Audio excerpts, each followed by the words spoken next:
Thank you for joining us this evening.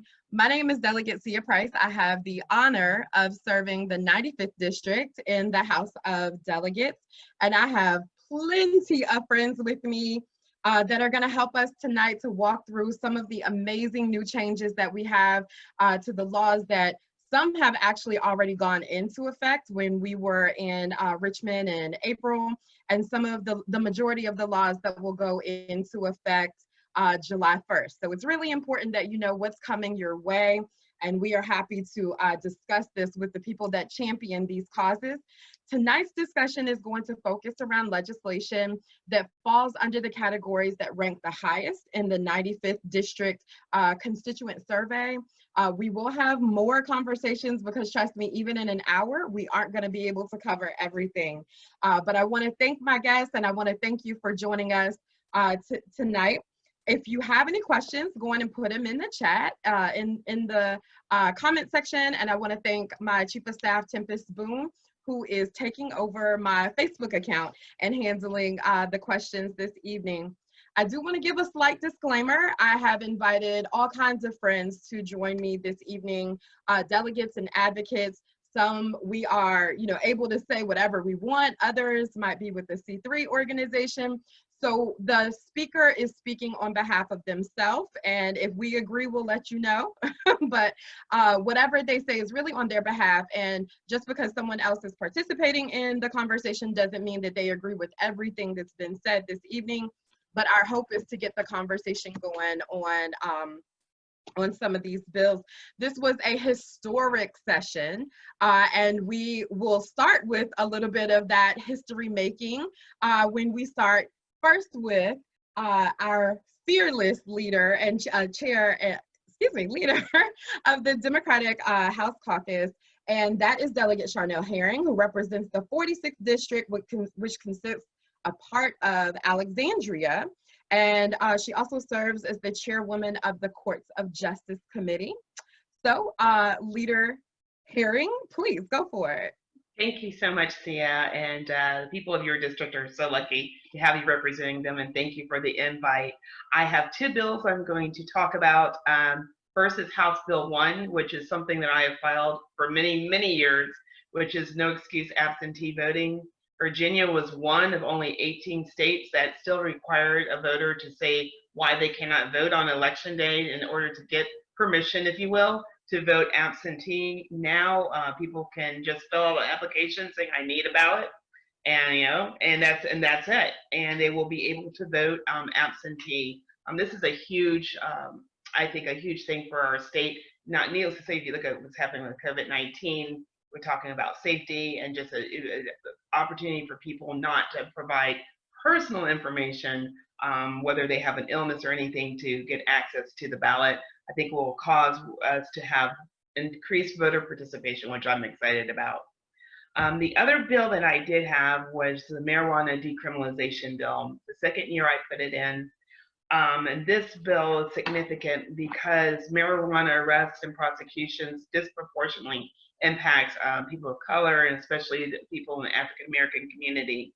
You consider African Americans make up only 19% of Virginia's population, but the amount of arrests and prosecutions is at 49% for marijuana crimes. So what my bill does will make simple possession, which is an ounce or less, a civil penalty, still a violation. We're not at legalization yet, but it will be allowed, people will be allowed to prepay it just like a parking ticket.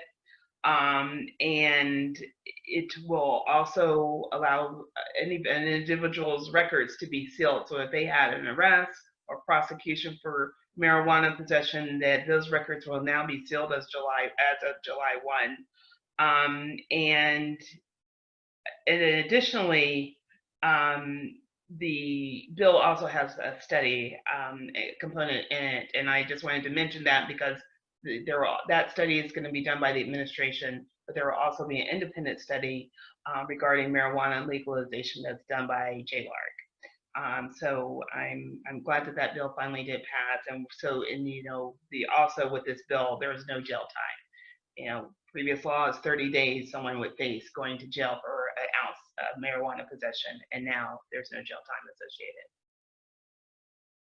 So those are the two bills. Awesome, thank you. And so Leader Herring is going to stick around and stay for questions if we should have any questions on that. And we are going to move to the next speaker, and that is Delegate Joe Lindsay, who represents the 90th District, which is part of the city of Norfolk and Virginia Beach. And he is chair of the Privileges and Elections Committee and chairman of the Courts of Justice Judicial Subcommittee. Chairman Lindsay, go for it. Delegate Price, happy to be on board with a illustrious cast of luminaries who are also speaking on bills from a very historic session. Jumping right into it, one of the bills that I really was passionate about was the bill that stopped the need for photo identification at the polls.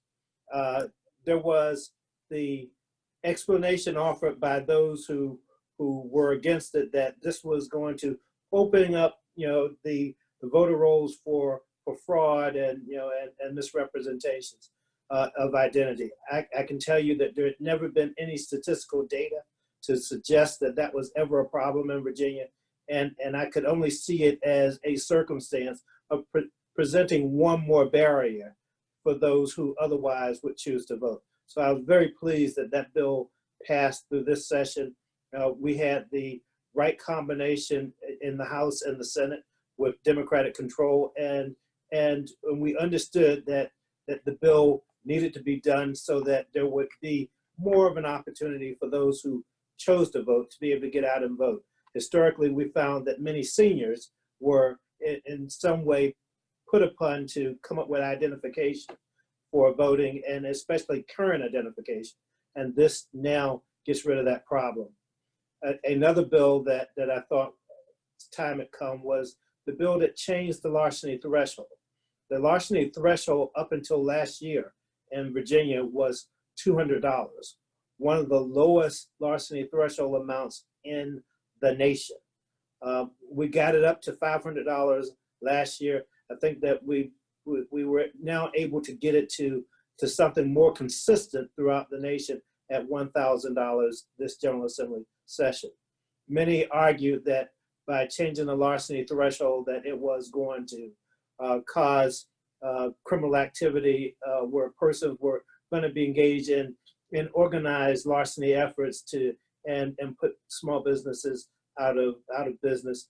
We found that was a fear that had no basis in fact, and that this is very consistent with what has been the standard throughout the nation. So I was very pleased about that. Too many times I had college students come in with an impulse to steal only to find out that it was going to ruin their career going forward. So this was very, very a good measure in my opinion. Last but not least, we had the situation where we've now made Election Day a state holiday. We were able to do that by getting rid of Lee Jackson Day as a state holiday. Lee Jackson Day has its history entrenched in a very racist past, and this is an opportunity to afford persons an opportunity to utilize that holiday to exercise their ability to vote. So very pleased about that bill likewise. And there you have it. Thank you, Chairman Lindsay, for that. And thank you for your leadership on getting us to the point of a lot of elections, changes that will be coming our way starting July 1st that will impact the November 2020 elections, and hopefully equating to a lot more voters participating in that election. Next, we are going to have Delegate Marcus Simon.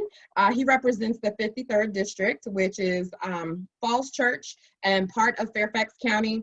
He is the Secretary of the House Democratic Caucus and chairs 3 subcommittees: the Constitutional Amendments Subcommittee and Redistricting Subcommittee on Privileges and Elections, and the General Laws Housing and Consumer Protection Subcommittee. And I serve on all 3 of those. No, 2 of the 3 of those. So I've had some fun with you this session, Delegate Simon. what do you have to add to the conversation? See, it's been great working with you on subcommittees and full committee and on the Student Loan Borrower Bill of Rights. There it is. This is a bill you and I actually, I think you're my chief co-patron, and you and I have worked on the issue of student borrowing and student lending in Virginia.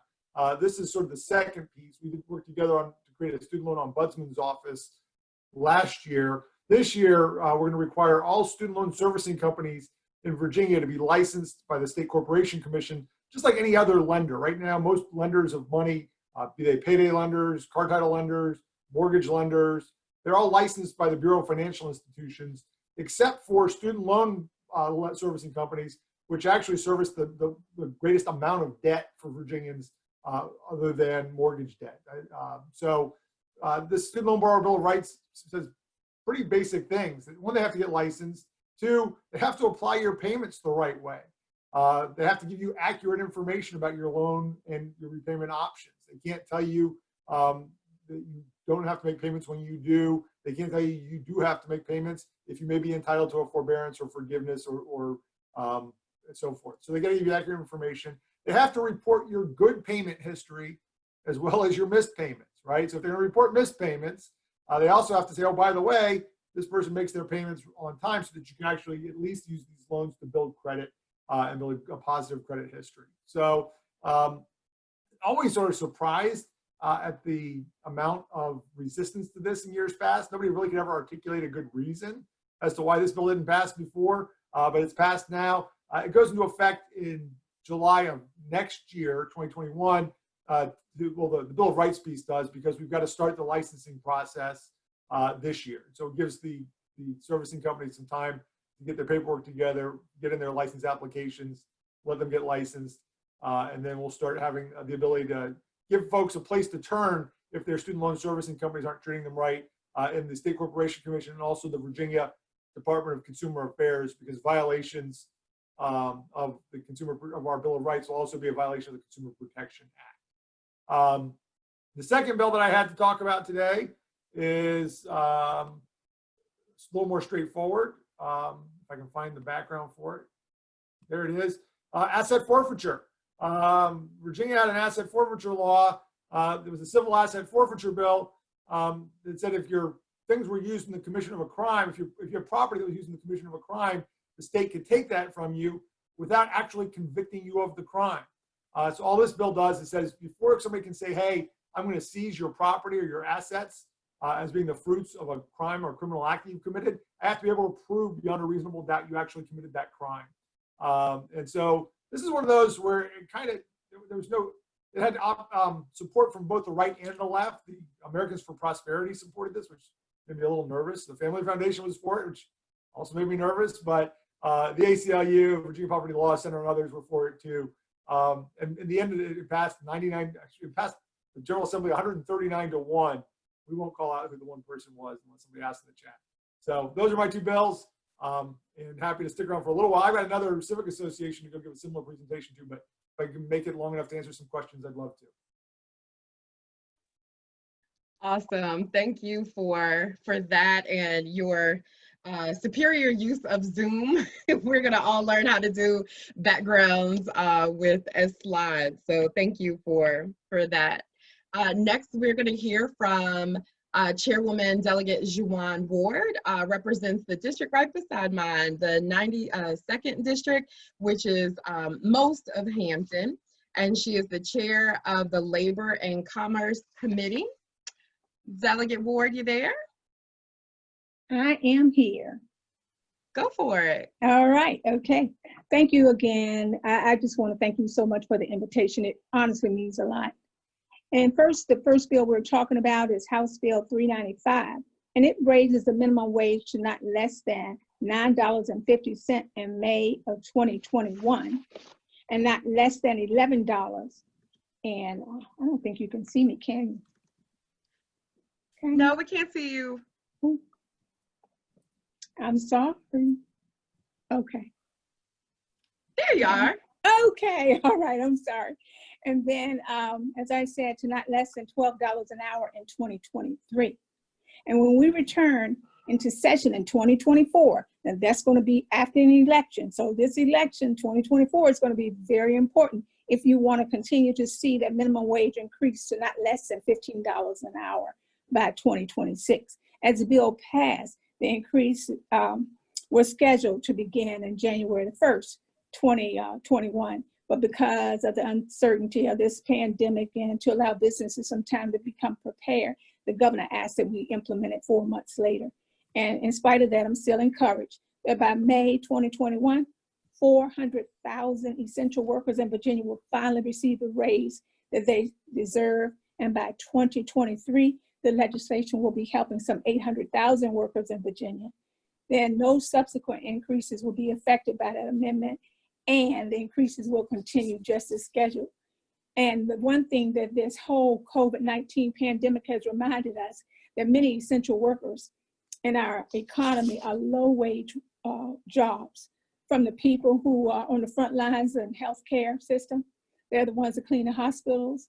They're healthcare nurses. These are workers who make sure that our facilities are clean.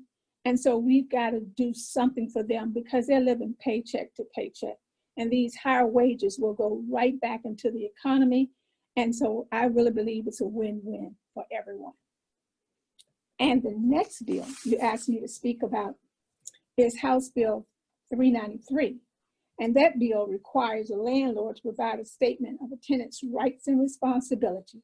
And this statement will be provided in a form provided by the Department of Housing and Community Development. It's important because it's been well documented that a lot of Virginians, a lot of them right here in our area, in the Hampton Roads area, Hampton, Newport News, face high numbers of eviction. And there's nothing sadder than to see people being evicted when they didn't have to, simply because they didn't know their rights and responsibilities.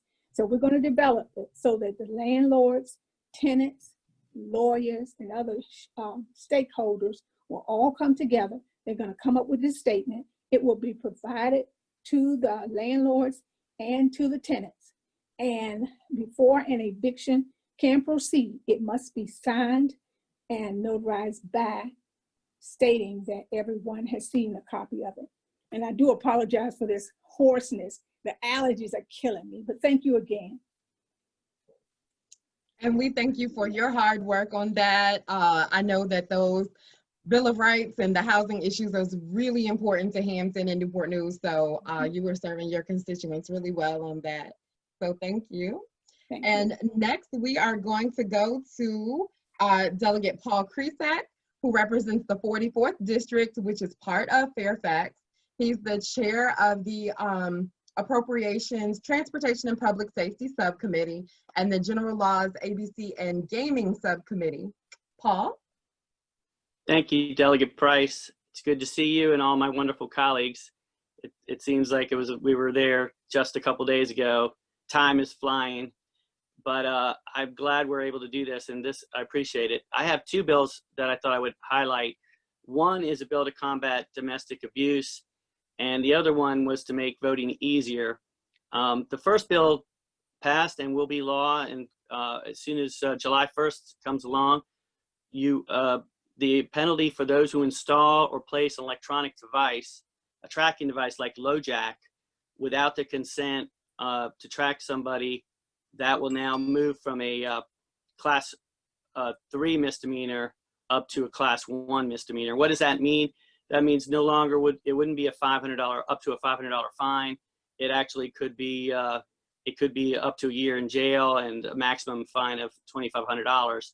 And so that that really brings it to the order of magnitude of the crime itself, because right now it's the same as like a driving while intoxicated or something like that, a reckless driving. And it really needs to, for the safety of victims, a lot of abusers are regularly now using a lot of technology, and the technology is really cheap. I mean, you got LoJack, you can just use somebody's cell phone. I mean, it's really easy to track people, and especially I'm seeing this a lot in my job as an attorney for a nonprofit that works with domestic violence victims. We're seeing it a lot where the abusers are tracking folks all the way to their counselor or to their new safe home, which obviously it doesn't make it very safe if the abuser knows where they are. And a lot of these abusers are very violent, and sometimes it can really escalate even to somebody could get killed by the abuser, and that's happened. So this really makes it more, it gives the judges a little bit more power to come down harder on these folks. And you know, $500 fine is not enough to deter anyone. So hopefully that will make a big difference. And the other bill, I'm sorry to say, it passed, but it's got a reenactment clause. And I don't know if all of your viewers understand what a reenactment clause is, but basically a reenactment clause means that you have to pass it again the following session. So I was very disappointed. We got it through the House side of the General Assembly. All my colleagues were very supportive, and you were very helpful. But then it came to the Senate side, and they put the reenactment clause on it. What that does is it's HB 220, and it would require that the return envelope of an absentee ballot would have postage prepaid. And the reason for that is, first of all, nobody should have to pay to vote, right? Even if it's 55 cents, you shouldn't have to pay to vote. I call it the stamp tax. But there's a lot of young people, especially in this day and age, they don't even know what a post office is. And you know, we should make it as easy as possible. There shouldn't be anything in the way of letting people vote. And so I'm hoping next year we'll be able to pass it. It's a pity we didn't get it through this year. I think one of the problems was it was an unfunded mandate to the localities because they would have had to pay for the postage. So I will work hard, and I'm sure my colleagues and you will help me next year to get it passed and to find some funding for it as well. But I think it's really important. In Maryland, they do it. And a number of states are already doing it, and they've got it set up for this year. It's a pity we couldn't get it done, but next year I think we'll do it. So thank you very much, Delegate Price. Awesome, and thank you, Paul. And I was looking, and some of the funding that's in the HEROES Act is specific to election support. So there might be something within a special session that could work, so we'll see. But next we have Delegate Lamont Bagby, who represents the 74th District, which is parts of Henrico. He's the chair of the Virginia Legislative Black Caucus and also chairs the Education Pre-K through 12 Subcommittee and the Labor and Commerce Subcommittee number 2. Hey, Delegate Bagby. Hey, Delegate Price. Hey, everyone. Good to see everybody. This is awesome. It just, it kind of recaps all the good stuff that we were able to accomplish during the course of the session. And I was laughing earlier, not only the good stuff that we were able to accomplish, but oftentimes it's bad stuff that we're able to stop. And I can remember when we were in rules and Delegate, Madam Leader blocked the bill that the gentleman put forward related to the statute, and so all that bill, he didn't know any better, but other individuals would have put forth more bills like that. And so it's great that we were able to block a number of things that are bad bills, and we were playing chess and they were playing checkers. A couple of bills that I want to highlight is 788. 788 was a bill that was brought to me, and I encourage individuals that have good ideas to bring them to their legislators, because we're always looking for good ideas. And this bill focused on making sure that language that was a barrier for particularly African Americans to purchase property or purchase homes in communities was taken off of deeds. And my good friend Marcus Simon and the realtors and other organizations worked with us on this bill to make sure we had the proper language on this bill to make sure that it was something that would be executed. And so what it very simply what it did was it took the language out for the barriers. There's language on bills right now that not only promotes, it justifies redlining. And so it's communities all across the Commonwealth. I guarantee you there's one at least 25 miles close to any of your houses that blocks you from being able to buy a house. And so we took that language out. And then the other bill that was probably my biggest bill of the year was 789. And 789 was a bill that got rid of predatory lending in the Commonwealth of Virginia.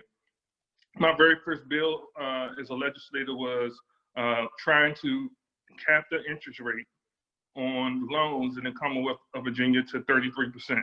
And so I'm glad we were able to cap it to 36% this year.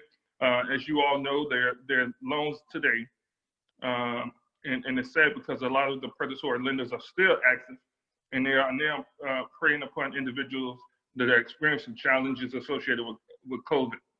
And so those individuals are trying to hold on to their last dollar, and those dollars are now going to those predatory lenders, and it's presenting a challenge for them, because in the future they will have their balloon payment with a number of charges, and so I'm excited about 789. Initially, the lobbyists were successful in putting a delayed enactment in the Senate on that bill, and so we passed it out of the House and the Senate and sent it to the governor with a delayed enactment for June. The governor sent it with amendments, bringing it back to January of this year. After all the things that happened with COVID, it was some encouragement to him to make it to January, and so we're excited that bill will be in place in January. Awesome. Thank you so much, Delegate Bagby. And as you all are listening, don't forget you can put your questions in the comments below or message us. Tempest is keeping an eye out for that. And also, it is important to really realize a lot of these bills are not only helpful in general, but during this pandemic and a lot of the health injustice and economic injustice that people are experiencing due to the pandemic. So that's really cool that these can be utilized to help people at this time. Next, we have Delegate Patrick Hope, who represents the 47th District, which is part of Arlington County. He is the chair of the Public Safety Committee and the Health, Welfare, and Institutions Health Subcommittee. Delegate Hope.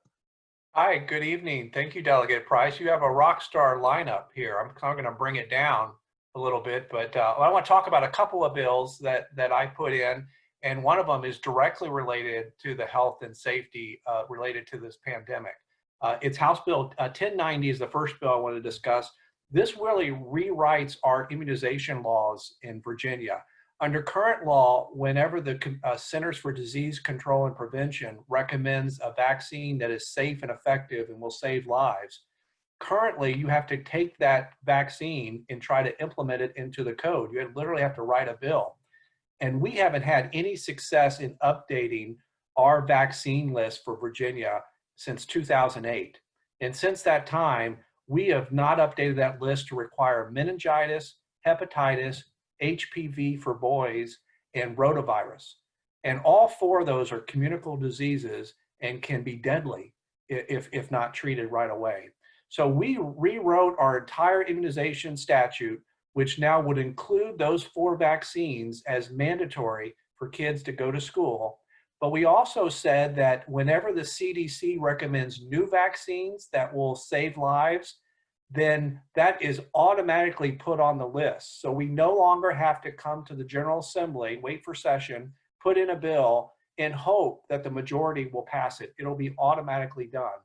And it's apropos to the current situation that we're in, because we all hope and pray there'll be a vaccine for coronavirus. And when that day comes, we don't want to have to wait for a special session or for session to come into place and hope that we approve that so that kids can get vaccinated. We want it to happen right away. And so House Bill 1090 will change that.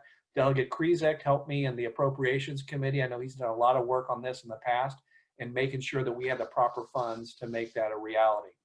The other bill that I want to mention is House Bill 1284. This bill has had started out as a bill to restrict and prohibit solitary confinement in our prisons. I visited with Delegate Herring. We visited Red Onion, Supermax Prison, and we got to visit and see and talk to people who had been in solitary confinement for a number of years. This bill started out to prohibit solitary. What it ended up doing is the Department of Corrections put a $40 million price tag on it, and that really killed the bill. What came out of the bill was a study to direct the Board of Corrections to get a whole group of stakeholders that would include sheriffs and wardens, but also civil rights advocates, people, disability advocates, mental health advocates, ACLU, to come to the table and come up with some standards and some recommendations in the jails so that we can end solitary confinement once and for all. This is just the first of that process. This is the beginning of that process. I hope to come back in future years to prove that we can end solitary confinement in a way that's inexpensive and it's safe for the other inmates, but also safe for correctional officers. And so I hope to do that in the future. Thanks for having me. Thanks so much, Delegate Hope. That is some really important work that you've done, and appreciate your leadership on the Public Safety Committee. That was not an easy task this year, and I'm sure we'll get some questions that you might be able to help answer a little later. Next, we have Delegate Kathy Tran that represents the 42nd District, and that's part of Fairfax County. She's the chair of the Agricultural, Chesapeake, and Natural Resources Subcommittee. Delegate Tran? Thank you so much, Delegate Price. It's really, I'm really honored to be a part of this panel and love seeing all of my colleagues this evening. The two bills I wanted to talk and share about is House Bill 1211, which provides immigrants, regardless of their immigration status, with an opportunity to get a driving credential in Virginia. And I think so many of us, you know, when we have to go to the doctor or go to our place of worship, take our kids to school, go to the library, you know, we can easily hop into the car and do that, not really have to worry about any repercussions of driving on the streets. But for some of our immigrant neighbors and family and friends, particularly those in our undocumented communities, it could be really stressful to do that. And you're putting yourself at risk of entering the deportation process if you're pulled over and found to not be able, you know, not having a driving credential. And so we worked with advocates across Virginia who've been doing this work for far longer than I have been in office to get this bill through. And so we're really glad that if you're able to prove that you know the rules of the road, can pass our vision test and our knowledge test, and also meet the Virginia, you know, requirements to have insurance, that you can get a driving credential and be on the roads. This is a community that, as I said before, are our friends and neighbors, and they live and work side by side, many of us. And so it's just a way to acknowledge their contributions and their you know, importance in Virginia. And so I'm really glad we were able to do that, and it's been a multi-year effort. The other bill I wanted to mention was House Bill 1199. And I worked with Governor Northam's Chief Workforce Advisor and her team on this bill. And what it does is it says that if you are in a situation as an employee and you've been misclassified, right? Oftentimes the best example is if you've been listed as or identified as an independent contractor versus a regular employee, that you could bring that up and have conversations about it and flag it for the appropriate folks, and that there would be no retaliation against you. Worker misclassification is, it's kind of like a wonky issue, but really it affects so many workers in Virginia. And when you are misclassified, there's a strong chance that you are losing out on your wages, on your benefits, and also on other types of workforce safety and protections that are available to you. So we want to make sure that if you're in that situation, or you know somebody who is, that you can comfortably bring that up and raise that, so that you get you can get that addressed without having to worry about losing your own job or being retaliated against. So I'm really glad to have worked with the administration on that issue, and that they saw that that was an important piece of legislation to push through. I just forgot to mention on the driving credentials piece, that bill goes into effect on January 1st of next year. So gives the DMV some time to kind of build the right, you know, get the right systems in place and train their staff. And it gives us a chance to educate the community about this opportunity and what it means. And then the worker misclassification anti-retaliation bill goes into effect on July 1. So really excited about both of those efforts. Thank you, Delegate Tran. And again, it is so important that we look out for workplace safety, especially as we're starting to send our workers back to their places of work as we're still battling the virus. So Thank you for that and your hard work. And next, we will have Delegate Don Scott, who represents the 80th District, which is part of Portsmouth. He is the Inclusion Officer for the House Democratic Caucus, and he's also a freshman that was not afraid to jump right in and make sure that his voice was heard from the floor and in committee work. So we're happy to welcome Delegate Scott. Thank you, Delegate Price, for having me. I'm privileged as a freshman here to be amongst all this power. I know I'm gonna be in trouble by the time I get through speaking. I just wanted to, I'm not as fancy as Marcus Simon. Y'all might have saw me have to move a few times. I was tired of looking like I was purple on this thing, but I'm just a dark-skinned brother, that's all, y'all. So look, a couple of things that I wanted to talk about that I care about and I champion that Delegate Price asked me to speak about. One was House Bill 1252, that is a bill that Delegate Price would probably be sensitive about because it affects the shipyard and the apprenticeship programs. And it was an to make sure that we were in, the state of Virginia was in compliance with the rest of the country and with the federal government regarding our anti-discrimination policies to make sure that we didn't discriminate on the basis of race or gender or sexual preference, all of those things. So we got that passed. It was, I worked with the governor's team and we were able to get that implemented, and it will take effect to make sure that everybody gets an opportunity to enter those apprenticeship programs and get the opportunity to earn the skills through good work and then get a good paid job at the shipyard and the other apprenticeship programs and skill-based training programs that we have here in the state. The other issue that Delegate Price asked me to speak about the issue that's near and dear to my heart, and that's the issue around expungement. It's very difficult to get expungements in the state of Virginia. The only things that currently that you can expunge are for charges that have been nolle prossed, and it takes a year later to get that nolle prossed charge that's been dismissed or that you've been acquitted.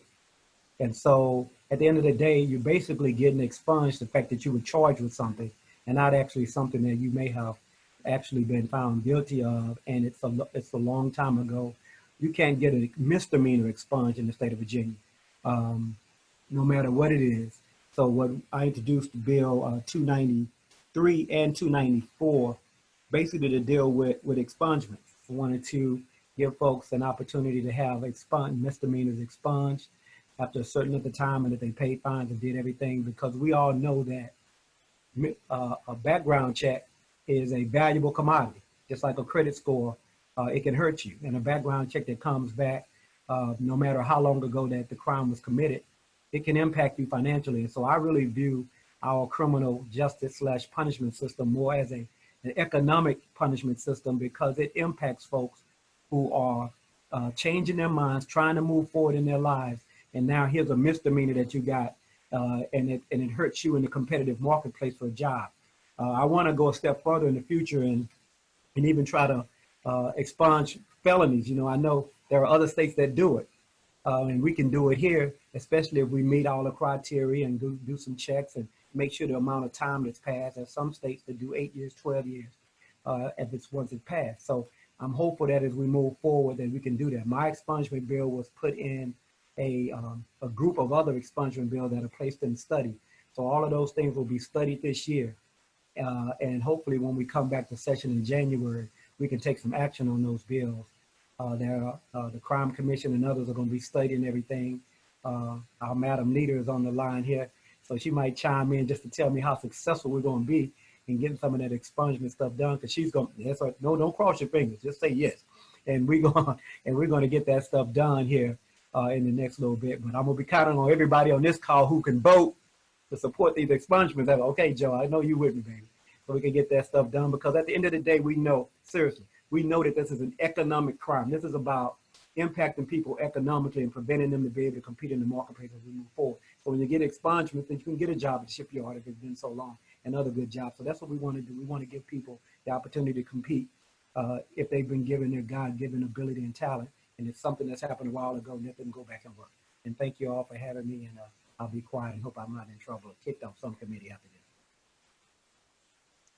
I told y'all he wasn't afraid to speak up, but we appreciate that part of the conversation, because as we are celebrating the things that we have accomplished, we always have to recognize that there is so much more work for us to do. So I appreciate that look forward. Next, we'll have Delegate Lee Carter that represents the 50th District, which consists of Manassas and a part of Prince William County. And Lee is an important voice within our caucus, often speaking up for labor rights and working people. And so I want to welcome you, Lee. You there? Yes, thank you so much for having me. I was just showing off my Fight for 15 shirt here. Yeah, so I was brought on to talk about a couple of the bills that I got passed. So first of all, dealing with our correctional system, I had House Bill 1544. Now this bill, coupled with two other bills from the Senate, 1023 and 1089, we're really looking at a big issue that some of our correctional facilities had around visitors being strip searched. So there were a number of problems. There were some children that were being strip searched without parental consent. There were also adults who were coming to visit their loved ones, were consenting to a strip search and then still being denied entry, even though nothing was found. And there were people who were being told that if they didn't consent to a strip search, they would never be able to see their loved ones again. So these three bills together, I did a lot of work on all three of them to make sure that they all mesh together very well, really addressed those issues. So we'll no longer have correctional staff threatening people saying that you must consent to a strip search or never see your family again. We won't have people that are going through and passing a strip search and being denied a visit. We won't have people who are going through and just not wanting to be strip searched.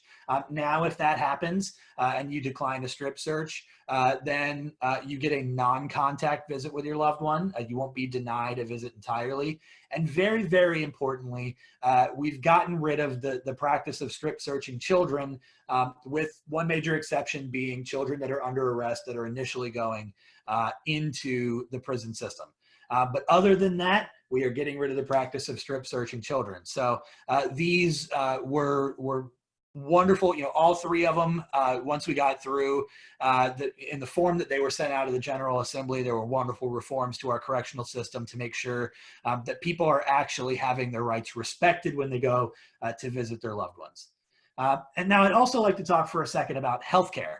The other bill that Delegate Price asked me to talk about was my House Bill 66, which put a cap on insulin copays at $50 for a 1-month supply. This bill was based on a very successful policy out of Colorado, where they put a $100 a month copay cap on their insulin products. So we kind of played the prices right a little bit. I introduced the bill at $30. It ended up coming out of the Senate at $50. But we still have one of the cheapest copay caps on insulin products in the nation. And now we're seeing all sorts of other states follow along. We have a handful of states that have put in $100 caps, some states that have put in $25 caps. So this is really spreading across the country, trying to limit the out-of-pocket costs that people are paying for insulin products. There are some folks that unfortunately will not be helped just because of the scope of the bill.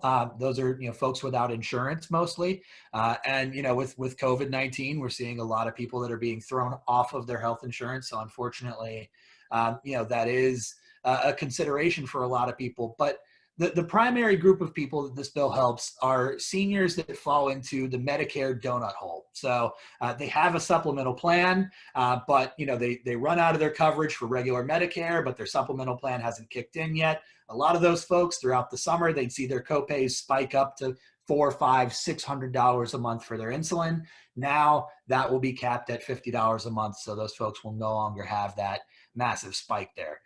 This is really going to go a long way towards ending the practice of insulin rationing and make sure that folks who are living with type 1 and type 2 diabetes can get the medication that they need to survive and make it through to the next month. So once again, Sia, thank you so much for having me on, and I'll stick around for any questions.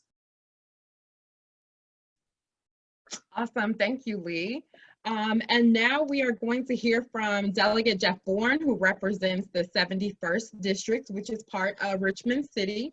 He is the Vice Chair of the Public Safety Committee and Chair of the Courts of Justice Civil Subcommittee and the Public Safety Firearms Subcommittee.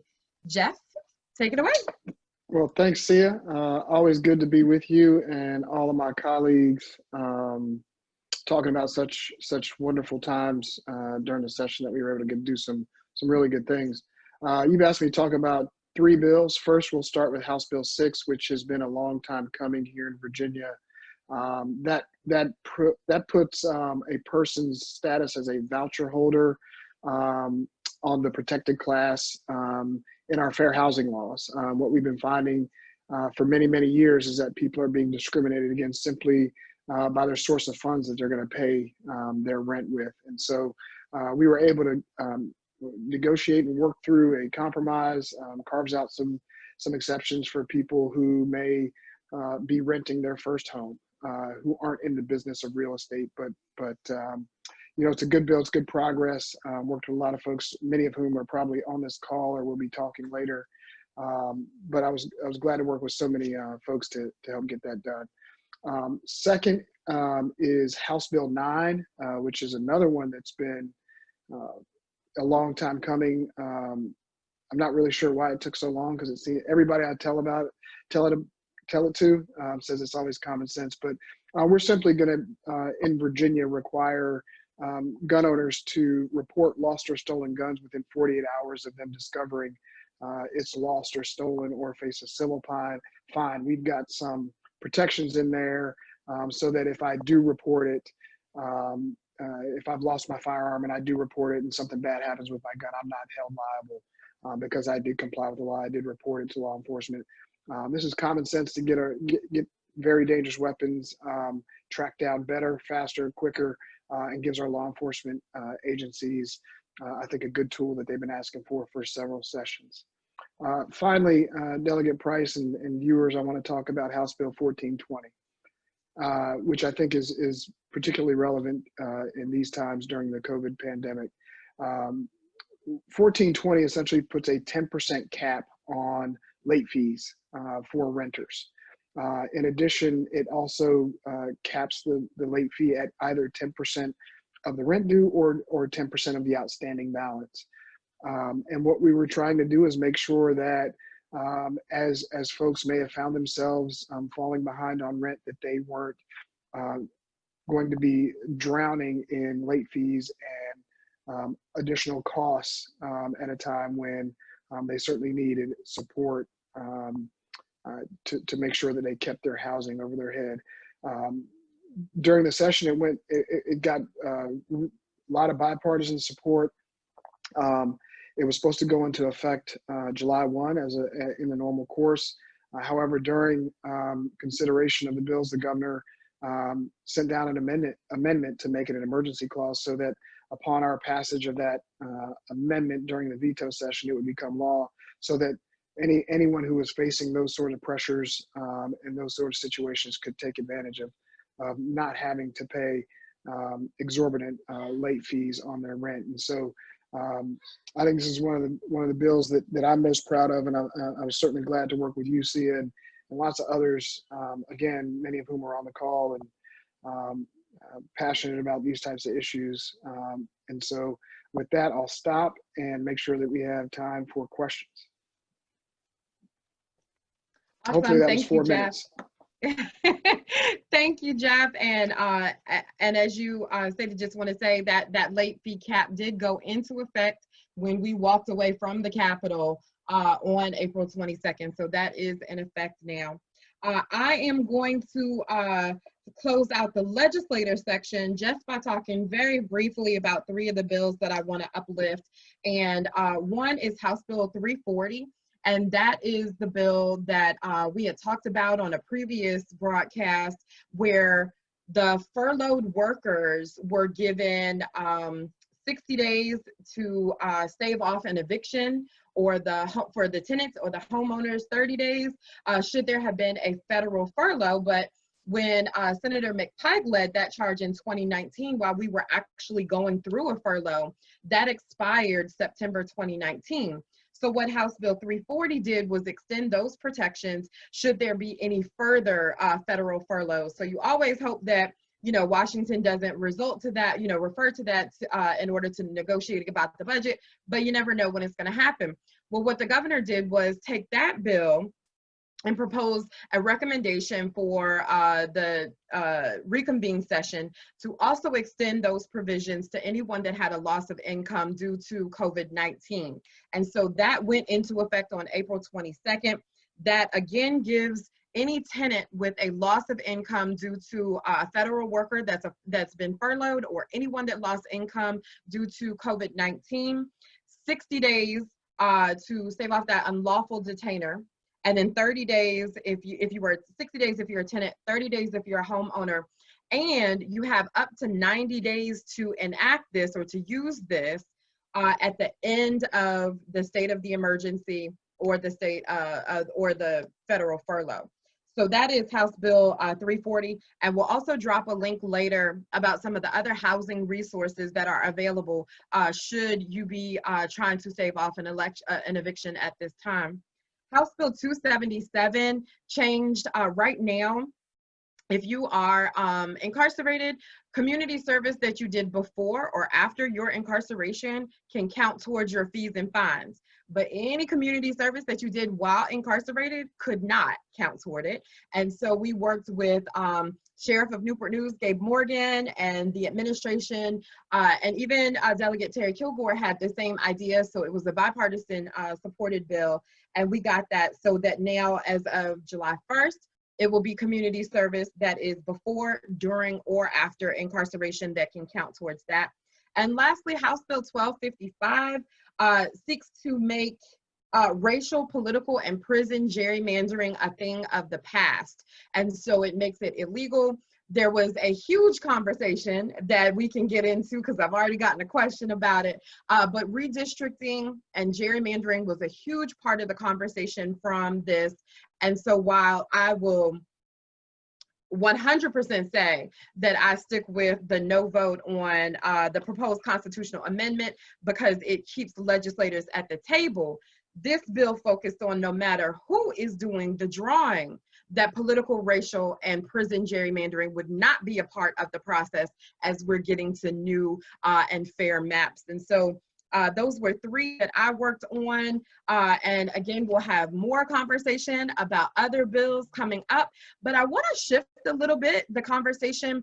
I know a lot of you, when you hear the term lobbyist, it may be this like icky feeling that comes over you. And I think that's because of a lot of DC or, movies and things. But in Richmond, lobbyists really are the people that offer us information. And a lot of them, not all, a lot of them are really credible and great information sources, because everyone that has spoken as of right now, we are part-time legislators. And so it's really helpful for us to bring our expertise to the table, but it's also helpful for us to hear from other advocates about what it is that they can help inform us on as we formulate policy, and they're bringing the voice of voters strongly to the table. And so first I want to start with Margie. And Margie De Castillo is the Director of Field and Advocacy for the National Latina Institute for Reproductive Justice. Margie? Thank you, Delegate Price. Can y'all hear me okay? Oh, yeah, okay, sorry. Froze for just on, and good evening to everybody. It's great to hear about all our wins. And I'm here tonight to talk about the wins in the reproductive health, rights, and justice world. So we had a huge win this year. Many probably know. Margie, we are losing you a little bit. With the passage of this and Senator. Oh no. Let's see. Is this any better? Yes, that right there. Right here. Okay, I'll stay like this. But yeah, just here to talk a little bit about the Reproductive Health Protection Act that was just signed into law last month, and that will go into effect on July 1st, championed by Delegate Herring and Senator McClellan. So thankful to them for years of championing, along with many people here in this call.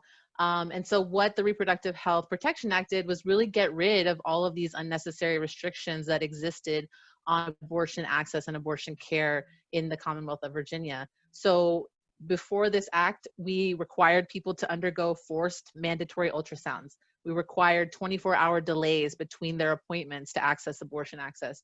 We required mandated bias counseling. We had trap restrictions on clinics that served women and people who needed abortion care. And so now with the passage of that law, those restrictions are gone.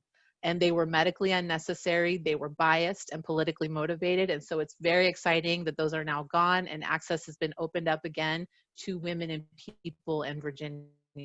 So we're very excited about the passage of the Reproductive Health Protection Act. And that's step one in expanding access to reproductive health rights and justice. We're also excited with the study group that's been recommended for the Reproductive Health Equity Act, championed by Delegate Price and by Senator Locke. So we're really excited about the possibilities of that bill, which expands reproductive health coverage to every Virginian. Really exciting, regardless of status, regardless of how they identify. So we're really excited to keep building on that piece of legislation and celebrating the win of the Reproductive Health Protection Act. Thank you. Awesome, and thank you for your partnership with that. Looking forward to that study this summer. We're gonna do it electronically, so y'all stay tuned for more information because that will be public. And so next we will hear from Tran Nguyen, who is the co-director of New Virginia Majority, freedom fighter and all-around badass who's been making an impact on electoral policy and culture change in Virginia for more than a decade. But she's still young. You there, Tran? I am. Now I feel old. So anybody who knows me knows that I geek out over democracy and voting rights issues. And I don't actually have to go over a number of the bills that passed this legislative session because so many of the bill patrons were on this call tonight, including Leader Herring and Chair Lindsay and Delegate Kriesik. I mean, you all did a phenomenal job of carrying legislation to expand voting rights. So I'll be brief and just give some highlights around some of the big changes that voters really need to be paying attention to as we get towards the November election. As Leader Herring mentioned, the no excuse absentee voting bill is huge, right? So come November, anybody who wants to request a ballot to vote by mail can do so. In addition to that, right, we have a 45-day in-person early voting period. So when we think about COVID-19 and trying to have safe and secure elections for and the ability to vote safely in person, we now have a 45-day period where anybody who needs to vote in person because of assistance issues, language access issues, whatever, can do so safely, and we can spread that out. So that's really, really big. Additionally, Delegate Sickles carried a bill that we worked on for a couple of years that would allow for any absentee ballot that's mailed back and postmarked on or before Election Day to be counted, as long as it's done before noon on Friday. It's received before noon on Friday. We know that the Postal Service is getting hammered right now, and their funding and their support at the federal level may not be there. And so it's really important that we have that folks who did everything right, to get their ballot back, their ballot can and will be counted if it's postmarked on or before Election Day. Chair Lindsay mentioned the strict photo ID repeal. I remember fighting that for years and years and years, and the General Assembly passed it in 2013, and it took us 7 years to get rid of that thing. But come November, if you don't have a photo ID, you will still be able to vote, and that is a pretty significant change. I'll just end by saying that we still need, as much as Virginia has done to expand voting rights, with all of the bills that have been passed this year, we still need to be vigilant. There are folks out there that are still going to try to make it hard for us to vote. And so if you see something, please say something, especially if it's misinformation, if there's voter intimidation. We already know that folks have currently sued the state to basically challenge the state's guidance that for the June 23rd primary, people can use the illness and disability excuse to cast an absentee ballot. New Virginia Majority filed a brief in court last night to challenge and to stand with the Attorney General's office in the state in terms of that guidance. So we will always be on the side of voting rights. We will always do everything we can to make sure that you have your right to vote, no matter who you are, where you live, your zip code, and who you want to vote for. It doesn't matter, because our democracy is only as strong as our ability to participate. So thank you, Delegate Price. Thank you, Tran, and good luck on that, because we want to make sure that there is, on the court case, there's more access to the ballot, especially during a global pandemic, and just making sure that people can vote and vote safely. So thank you for the work that you've done on democracy and all the other things. Next, we're going to hear from James Parrish, who is a fierce advocate for inclusion and transformation and justice for the LGBTQ community. You there, James? Yes, thank you, Delegate Price, for having me this evening. It's amazing to hear everyone, the windfall of progressive pieces of legislation that moved across the finish line this year, and the same was for the LGBTQ community, in addition to Delegate Hope's banning the practice of conversion therapy on minors, and Delegate Simon's policy to create affirming policies for trans students in Virginia public schools. It was a great year for our non-discrimination pieces of legislation. They all were wrapped up into Delegate Sickles and Senator Evans, what we were calling the Virginia Values Act, but Delegate Lindsay also had bills that got rolled into that, incorporated into that piece of legislation, so we appreciate his efforts as well. But the Virginia Values Act ended up passing. It was Senator Evans' SB 868, and for the first time, LGBTQ people now in Virginia have protections in housing, employment, and public accommodations. But a piece of that bill that I think a lot of people missed was Virginia doesn't have statewide non-discrimination protections, civil rights laws for anyone in employment or public accommodations. Virginia is one of 4 states that doesn't have a public accommodations law. And so we have always been referencing and depending on federal protection. So now with the Virginia Values Act, Virginia has a statewide civil rights law covering everybody, including LGBTQ people, also people's status as a veteran, and then all of our federal protected categories that we are accustomed to, such as race, religion, sex. But now we have those protections for everyone at the state level in all employment, housing, and public accommodations. And beyond just having the state level protections, these protections have more enforcement and damages allowable than what we've had at the federal law. So I just want everybody to celebrate the Virginia Values Act and understand it is something that we passed this year that's protecting all of our communities at the state level in a stronger way than we've ever experienced in protection at the federal level. Thank you, Delegate Price.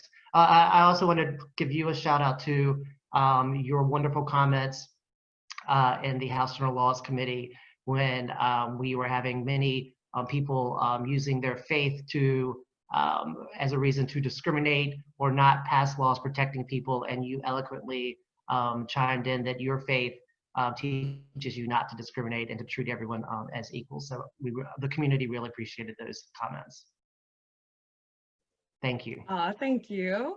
And it's true that rising tide lifts all boats. So we appreciate across all the communities that are experiencing marginalization, being able to have those non-discrimination protections. So thank you for your work there.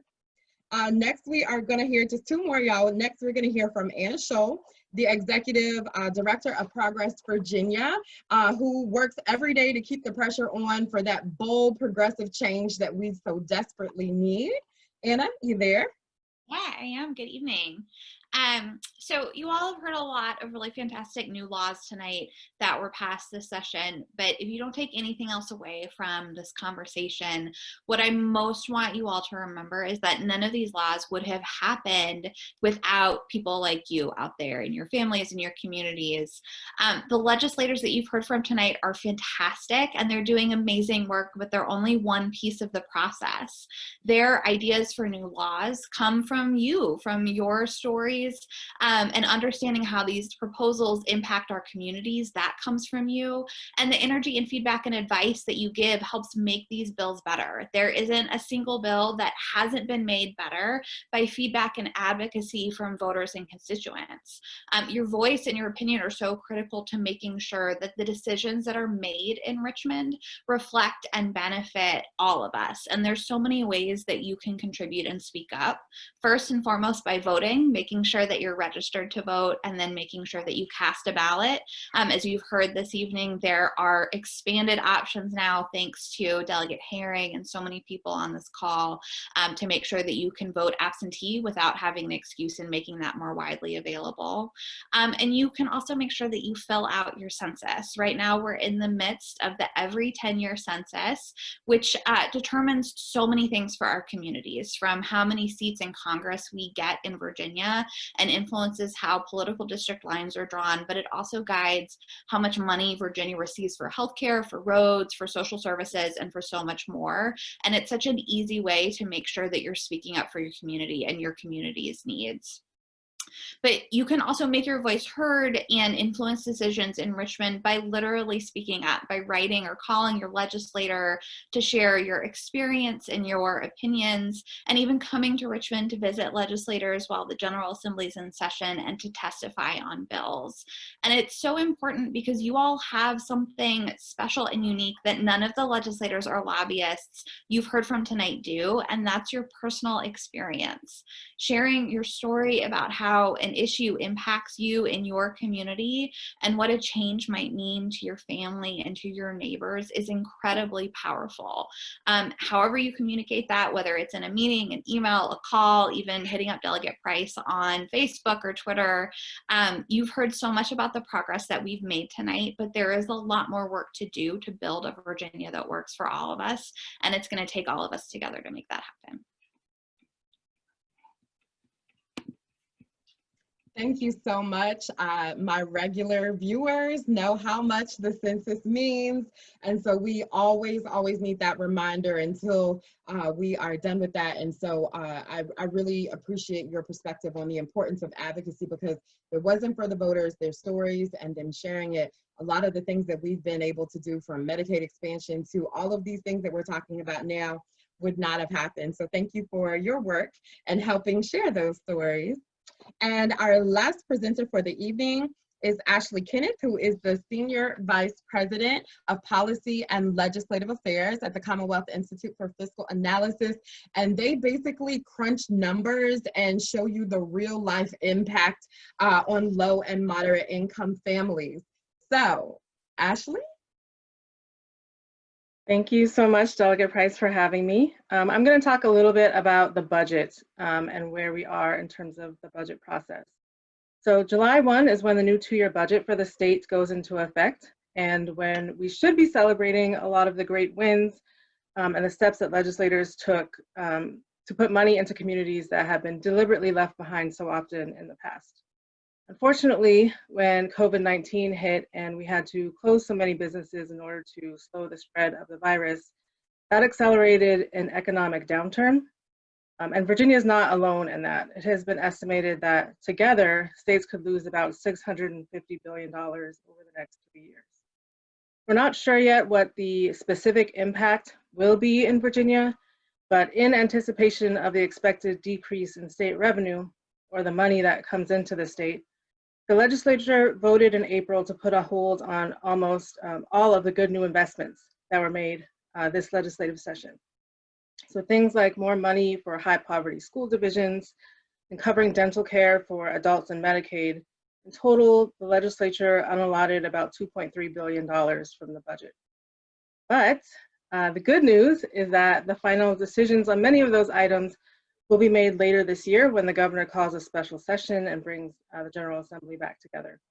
Legislators will receive what's called a reforecast, or a new look at the state budget, in the state budget's picture, and then they can start to make decisions about where to invest the state funds.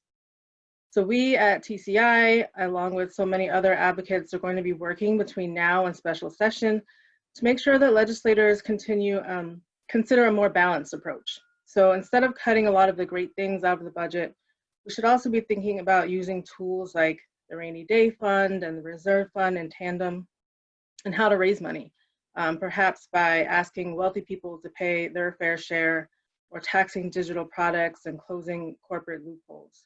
And that would ensure that we have money to spend on the things that matter most to us in our communities, like increased access to housing and stronger schools. And as we continue to grapple with the pandemic, lawmakers should certainly consider restoring funds that will have a direct impact on helping people access healthcare treatment and coverage, like funds to end the 40-quarter rule, which prevents some immigrants from being eligible for Medicaid unless they can prove a 10-year work history. The virus doesn't care whether immigrants have been working in the country for 10 years. And so right now is exactly when we need to be expanding access and not shrinking it.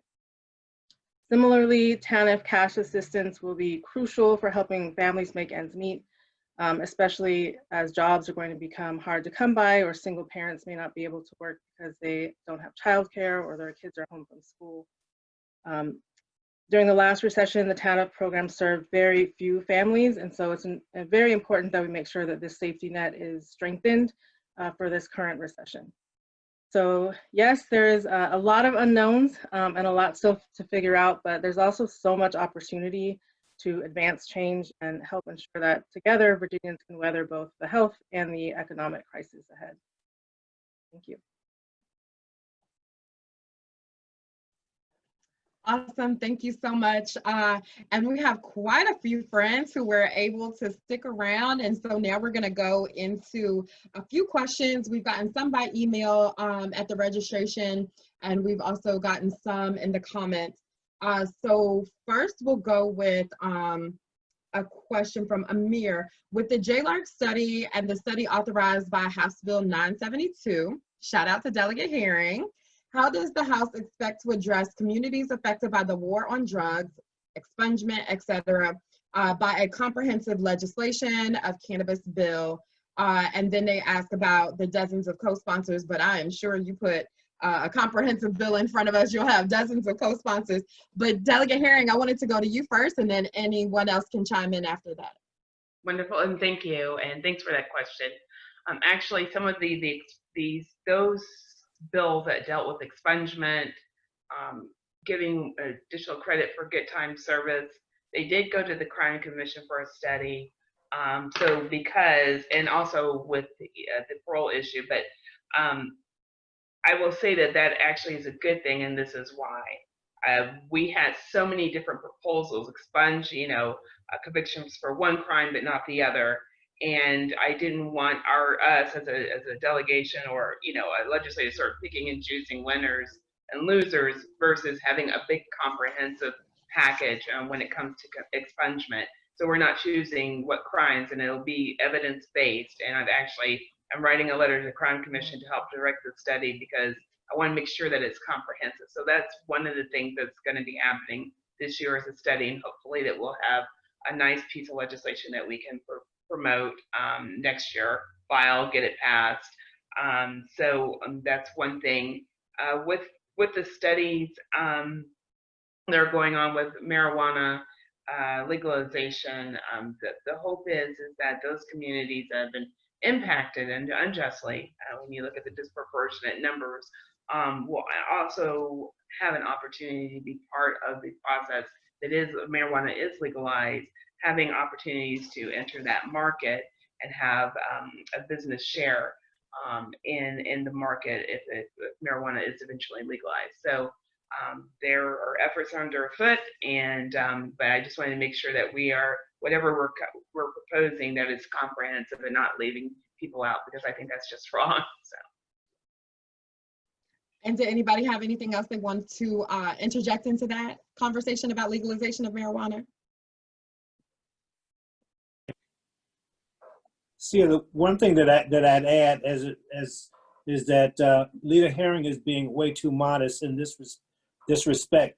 We have had a sea change, in terms of the composition of the Crime Commission, and and most other committees that are now before the House.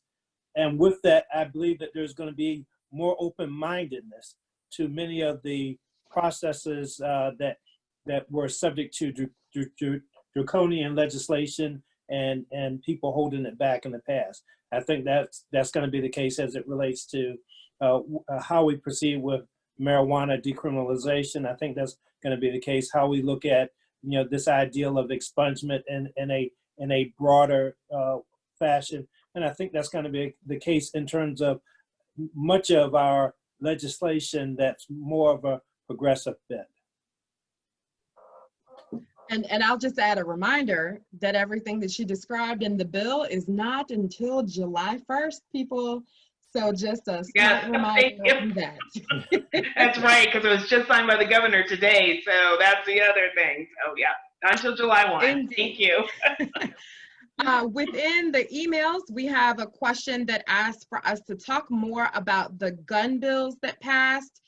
So there were quite a few, and I know some of us carried them, but I do want to go to Delegate Hope, who chaired that Public Safety Committee, and then Delegate Bourne, who was the chair of the Firearms Subcommittee, to see if you all had anything first. Sure. Thank you for the question. Boy, this was a big topic that I know took up a lot of our time on the committee, Delegate Price, and I thank you so much for your leadership on the committee as well, helping us get these bills through. The governor had 8 priority bills of gun violence prevention. The one that didn't pass, we passed 7. We passed all 8 out of the House, I should add, but only 7 made it to the governor's desk. The one that didn't make it, unfortunately, was a ban on assault weapons, but we'll come back next year with that. But the 7 that did pass, which we should really celebrate, is enacting 1 handgun a month, background checks, which would end all the gun show loophole, report on stolen guns, which Delegate Bourne carried. The red flag law also passed. This would say that if someone is a danger to themselves or others, a court could order that a gun be taken out of that situation. One where it gives local authority to the locality to prohibit guns in parks, in libraries, and I know maybe Bacote worked on that for years, in permanent events and things like that. We also had a bill that restricted you giving reckless access to a child, someone underage, and also take away guns from someone that's the subject of a protective order. A lot to celebrate, but that one bill that didn't pass was a disappointment. But I think a lot of good came out of this year for gun violence prevention. It's going to save lives.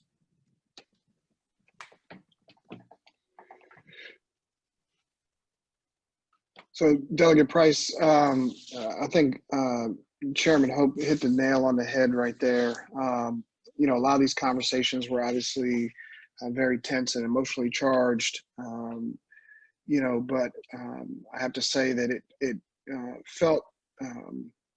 felt better being on our side of the conversation this year because we had been in those committees for years and years and years, and all those common sense measures that we've been trying to enact to save lives have just unfortunately not been heard fairly, objectively, or even at all. And so being able to have those discussions and pass what we believe are common sense gun violence reduction measures was a really good part of the session. And while it was difficult at times, and to be quite frank, scary at times, it was well worth the price. And if we've saved one life, then all that stress and all that fear and angst was well worth it.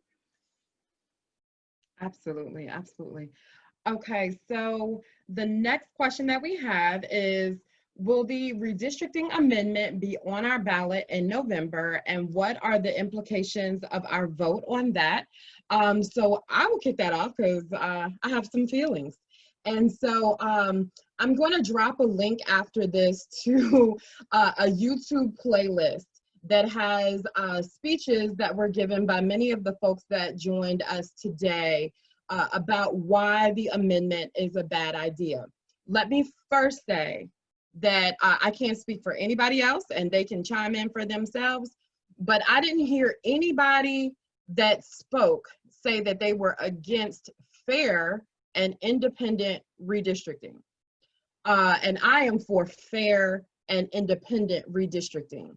When One Virginia 2021 started, they were for fair and independent redistricting.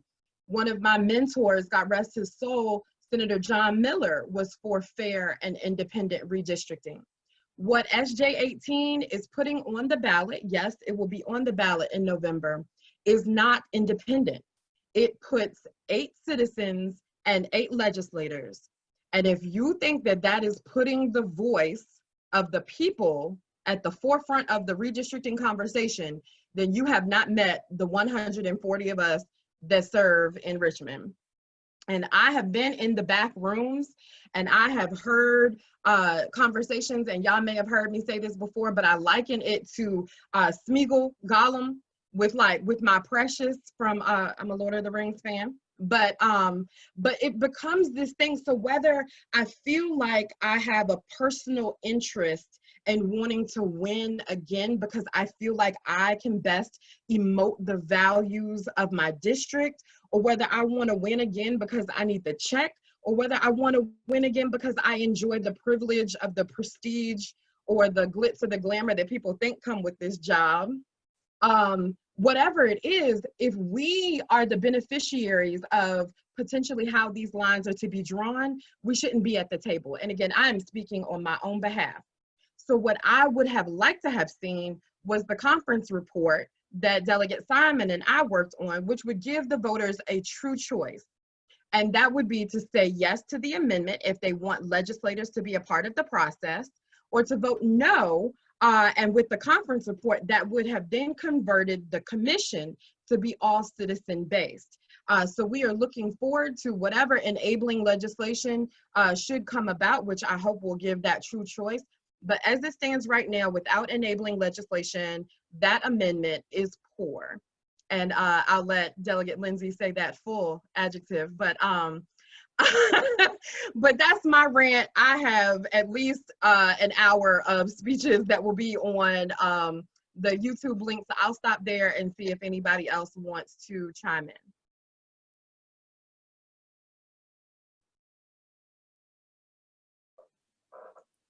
I agree with you, Delegate Price.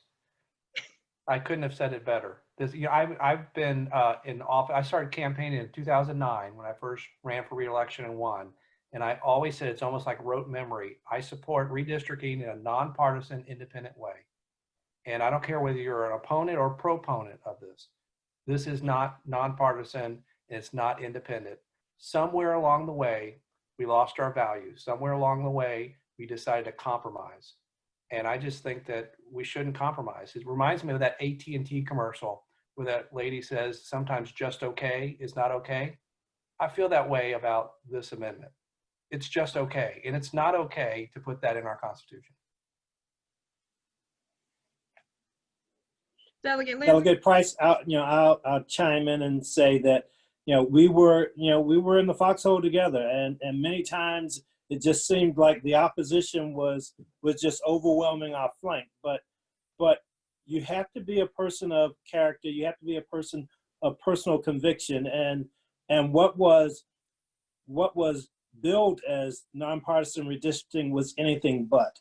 And it motivates us to actually compromise in ways that put the interests of the elected officials first, and makes the interests of the electorate second.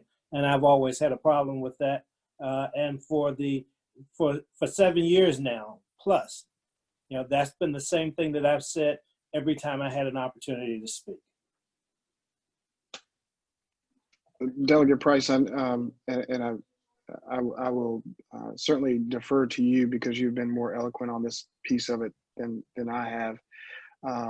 But to me, one of the most critical flaws in the amendment is that for a state that is growing more and more diverse each and every day, and I suspect we will see just how much when everybody across Virginia participates in the census like I know you want them to. But for me and for many of our colleagues, specifically in the Black Caucus, but also in the larger Democratic Caucus, and let's be clear, the overwhelming majority of the House Democratic Caucus voted against this amendment. But this amendment does nothing to ensure protections or ensure that communities of color voices are going to be heard in this commission or in this process. And, you know, that is one of the greatest tragedies of the passage of this amendment. And you know, to the extent that we can do this, I suspect, I'm confident that I'm going to vote no when I go to the ballot in November.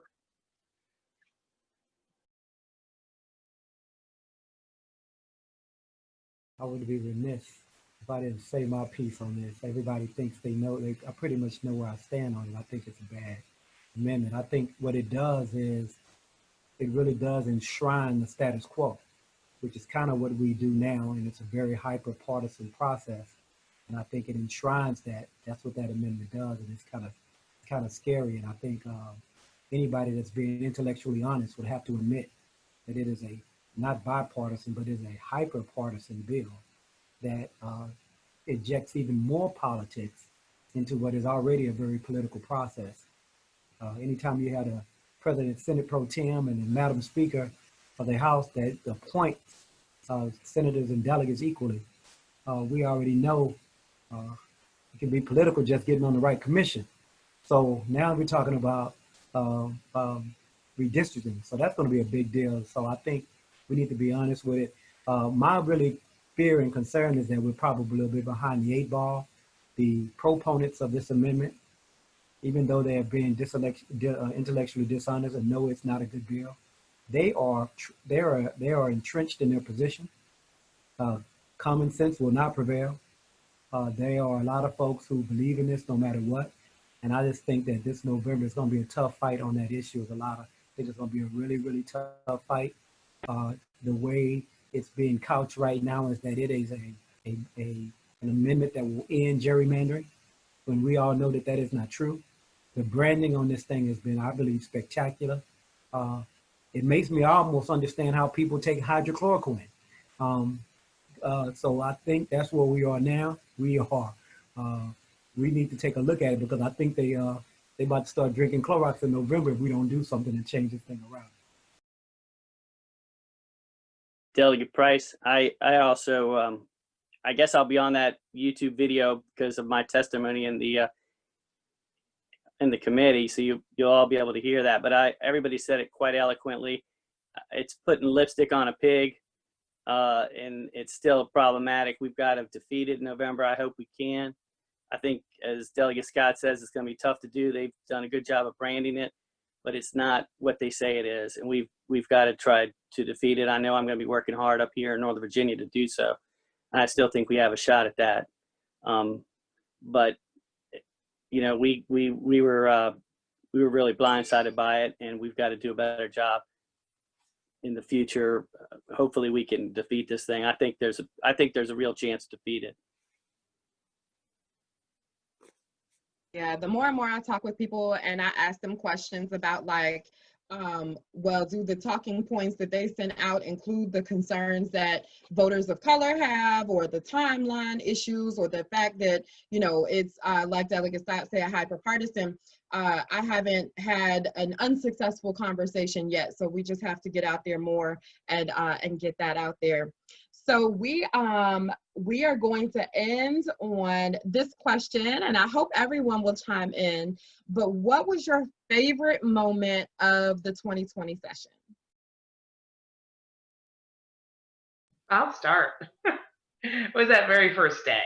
I mean, what history we made. First woman speaker, first African-American and first woman majority leader. So many first African-American chairs of committees, and the first truly progressive majority in Virginia. I mean, it turned the page, and as I said, I think the nation was watching, and I'm hoping that people felt good inside, because if you look at our caucus, and you know, it's not the typical prototype of years past. It was the diversity that we have, and that first day, that people usually don't get a seat at the table, you know, and our caucus is made up of some unique and incredible human beings, that not that the other isn't, but it's just, they come from some diverse backgrounds, that people who are not necessarily privileged are born with the wealth. You know, we it was just a good feeling to see finally representative democracy happen and happen with such history and so many firsts in in the 400th year of that legislature, 401. So that was my favorite moment. Delegate Price, my iPad is about to die, so I might drop off, but I wanted to say passing the budget. And unfortunately, as we know, we've heard the budget's on hold, but hopefully we'll get back to it. But passing the first progressive Democratic budget, probably ever, but in 27 years, and the work that Chairman Torian did to get that through was fantastic, and that was my most proud moment. But it was all good. Jumping in, if I may, my most proudest moment was overcoming the diversity, that came from the other side, trying to divide us, trying to confuse our message, and trying to mischaracterize our agenda, and how in most respects we were able to capture the moment and be on the right side of history. So I took great pride in how we looked at adversity and we overcame. I'll go ahead and follow my seatmate if I can. I would say it was passage of the Equal Rights Amendment. And the reason why is because that was within our first week that we were in session that happened. And it's not just historic for the moment that it was, but it really was the first time that I felt like we were truly in the majority. And I felt like more good things were going to come, because for the first time you saw people that had spoken against it in the past come to the floor and actually vote for it. Republicans voted for it. They were free to do that. And that just told me that we were going to have more victories, because so many more Republicans felt the same way as Democrats, but for years they hadn't been allowed to vote their conscience in their district. And I just knew that this was going to be a historic session from that moment. So it was a defining moment for me.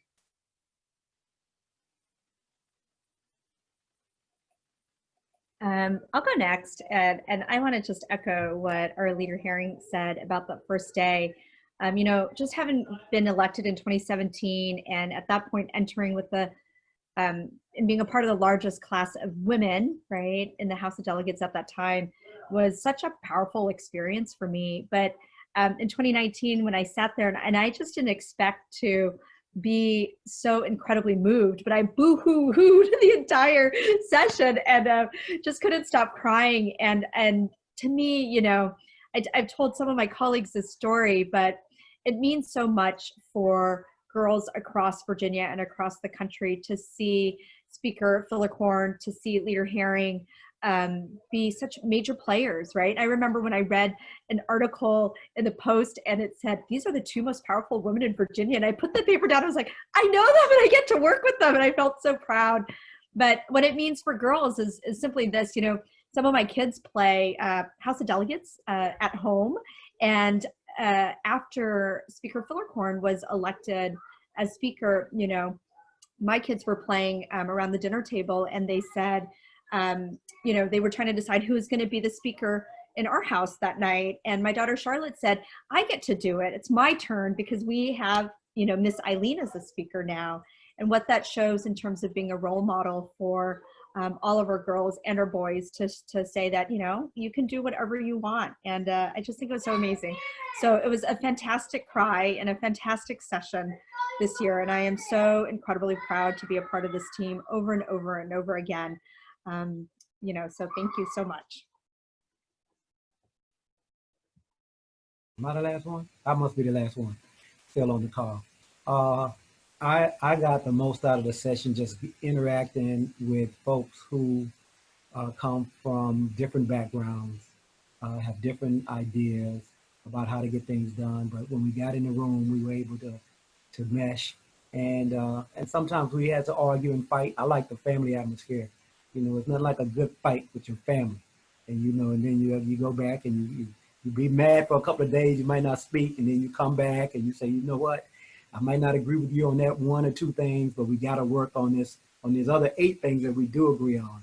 And I think that's what, that's the art of this whole thing that I'm learning to have fun with, and try to go to sleep every night with a good conscience. And the great thing about it is I know that as much as I may fault folks for not voting the way I would, because they're not as smart as I am, but I still, y'all didn't get that, did y'all? Anyway, I still value the different views that they have. And I know that at the end of the day, even though they may not vote the way I do, especially in my own caucus, they have the best interests of all Virginians in mind. And that's what makes it fun. That's what makes it fun.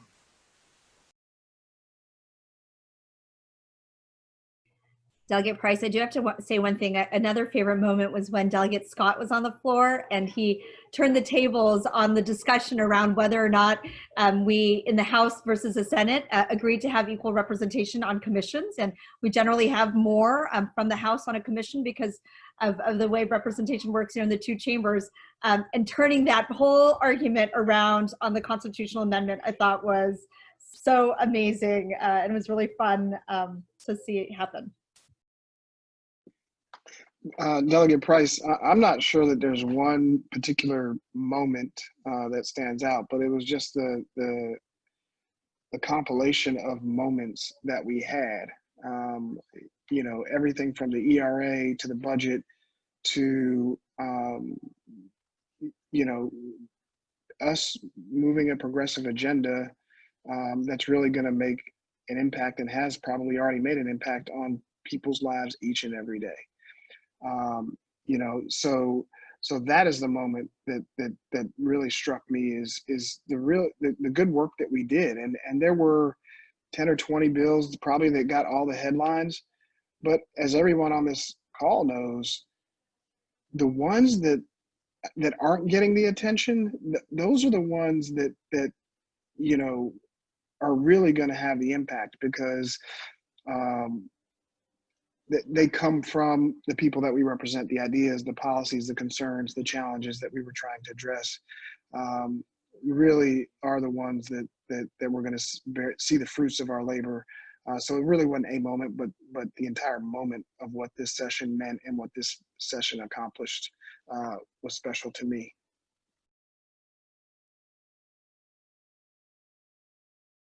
Any of the advocates want to share?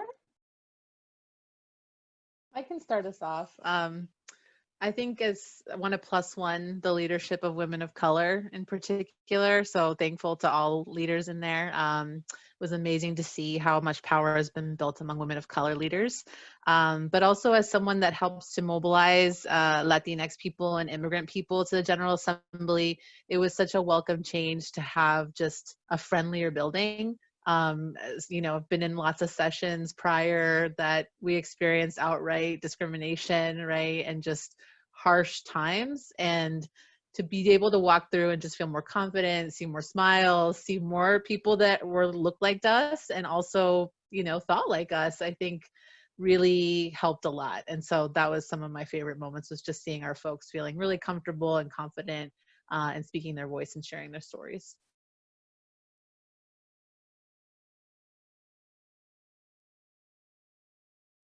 I would echo what Leader Herring and Delegate Bourne said, that it was, I mean, day one just was the hope, right, that we all felt going into session, especially after years and years and years of expanding the electorate and making sure that we had a diverse General Assembly that really represented all Virginians. Like, I think that was amazing. And then to Delegate Bourne's point, I mean, it was all the winning, honestly, like all the winning, from subcommittee meetings to committee meetings to floor votes. It just, when I saw the numbers on the board, every bill that passed, it was great and progressive. It was like, yes, this is what it's about. Elections have consequences and representation matters.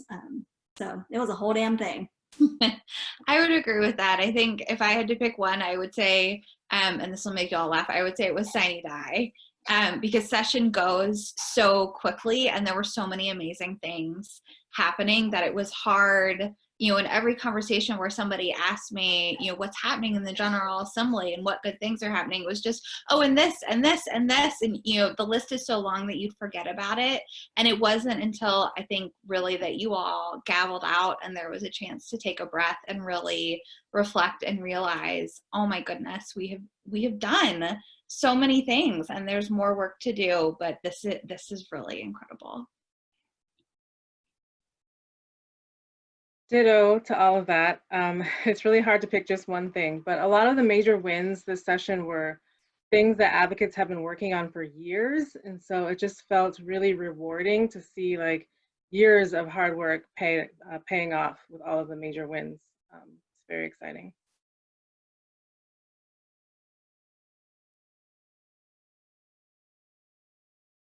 Awesome. And I think, you know, similar to that, for me, I feel like I have tried to make sure that the voice of the 95th district, the voices of the 95th district have been heard. And I definitely share them everywhere I go, but I feel like this was the first year that they were heard. And whether that was bringing different perspectives to the room on the housing subcommittee, or speaking up for lived experiences that my constituents or the constituents that I serve have shared with me, and making sure like, oh wow, the vote reflected what they need to happen. That was new since I've been in the legislature, and so that was amazing. And then just on a petty level, you know, a lot of people seem to know my name that didn't know my name before when they didn't have to talk to me. So that was interesting. They knew how to find me. They knew how to find my number, but you know, I won't dwell on that too much, but now it's great to have even more people that were working together on some of these things. But just a couple of things as we close. If we didn't get to your question, stay tuned. We're gonna all dive into the comments to make sure that if we have an answer to your question, we'll offer it. And then also, we will post more information about the bills that were mentioned, the people that were on the video, and some of the work that we're doing. The best way to do that is to go to delegatemarciaprice.com, scroll all the way down to the bottom, and make sure that you sign up, and that will have you receiving our newsletters where a lot of this information will come.